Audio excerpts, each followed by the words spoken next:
And the man behind California's move to become the first sanctuary state in the nation may have had an ulterior motive for proposing that law. One America's Pearson Sharp explains how one California lawmaker stood to benefit from allowing illegal aliens to remain in California. Beginning this year, California became the first sanctuary state in the nation, protecting the millions of illegal aliens living in the state, including the family members of some lawmakers.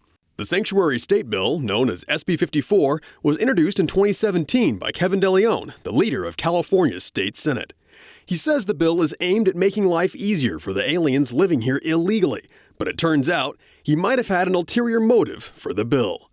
That's because, according to Kevin, his own family was living in California illegally. At a testimony before the Senate's Public Safety Committee for SB 54, Kevin said half his family would be eligible for deportation under President Trump's executive order. And the reality is, with the executive order and the criteria that has been developed, any individual, I can tell you half of my family, would be eligible for deportation under the executive order. But that's not all. Kevin also explains that, naturally, people living here illegally have to use false identification. It's their only choice. That includes stealing a Social Security card, getting a fake ID, a fake green card, and a fake driver's license. If they got a false Social Security card, if they got a false identification, if they got a false driver's license prior to us passing AB 60, if they got a false green card, and anyone who has family members, who are undocumented knows that almost entirely everybody has secured some sort of false identification. That's what you need to survive, to work. They are eligible for massive deportation. This is a U.S. lawmaker defending criminals, including his own family members whose activities hurt American citizens. According to the Inspector General for the IRS, the vast majority of illegals who do file taxes, roughly 90% don't, have stolen someone's legal identity.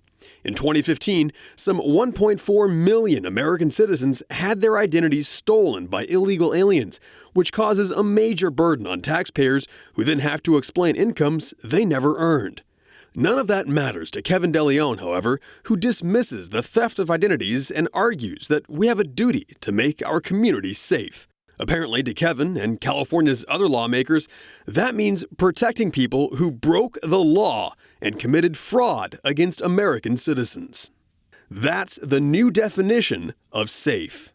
That's the sanctuary state of California, and that's the reality millions of law-abiding citizens must now face. Victims of real crimes by illegal aliens, victims who have had their identities stolen and lives ruined by people who are here illegally, who showed no respect for the laws of the country in which they chose to live. Kevin's family are criminals, and he's using our government to shield and protect them, and millions more like them, who put their own selfish needs above the law and above their neighbors. And now, with Gavin Newsom for governor, Californians can expect more of the same as he continues to defend the rights of people who have no rights in our country. But these politicians will continue giving away our freedoms, our rights, our votes, and our money to win elections with the support of criminals who shouldn't be here in the first place. Pearson Sharp, One American News. Want to see more videos like this?